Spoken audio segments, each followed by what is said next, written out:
Tita ni Janine na si Rufa Gutierrez may pa-tribute kay Mamita Pilita Corrales nag-iyakan sa intimate family gathering. Isang emosyonal at makabagbag damdaming tribute ang inihandog ni Rufa Gutierrez para sa kanyang mahal na tita na si Mamita Pilita Corrales, ang Asia's Queen of Songs, at lola ng aktres na si Janine Gutierrez. Sa isang intimate family gathering, hindi naiwasang maiyak ang mga miyembro ng pamilya, lalo na nang magsalita si Rufa tungkol sa mga alaala at legacy ng kanilang mamita.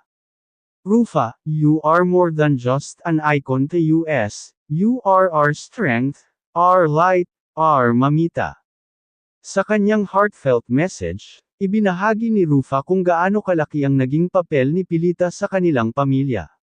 Mula sa pagiging haligi ng musika sa Pilipinas, hanggang sa pagiging mapag-arugang lola, hindi kailanman bumitaw si Mamita sa kanyang mga mahal sa buhay. Janine, emosyonal na nakinig sa tribute ng kanyang tita. Makikitang nakaupo sa tabi ni Pilita si Janine habang mahigpit ang hawak sa kamay ng kanyang lola. Nakapture sa camera ang sandaling pinunasan ni Janine ang luhang palm attack sa kanyang pisngi habang pinakikinggan ang mga salitang binitawan ng kanyang tita Rufa. Mamita, you've touched generations not just with your voice, but with your heart, Rufa. Mga guests, it was a night filled with love and honor. Dumalo rin sa tribute ang ilang malalapit na kaibigan at kapamilya ni Pilita Corrales. May mga performance ng kanyang classic hits, video greetings mula sa mga artista at singers na na-inspire ng kanyang career, at isang special video montage ng kanyang makulay na buhay.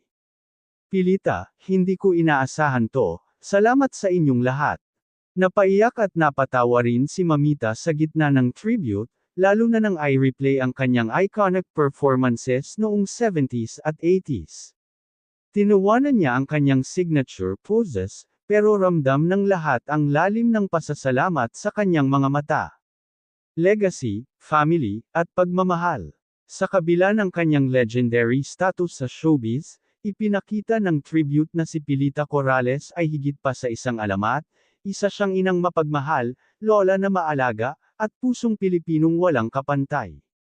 For more heartwarming celebrity family moments and tributes like this, don't forget to like, comment, and subscribe to Celebrity Hub, kung saan ang bawat kwento ay may puso at alaala.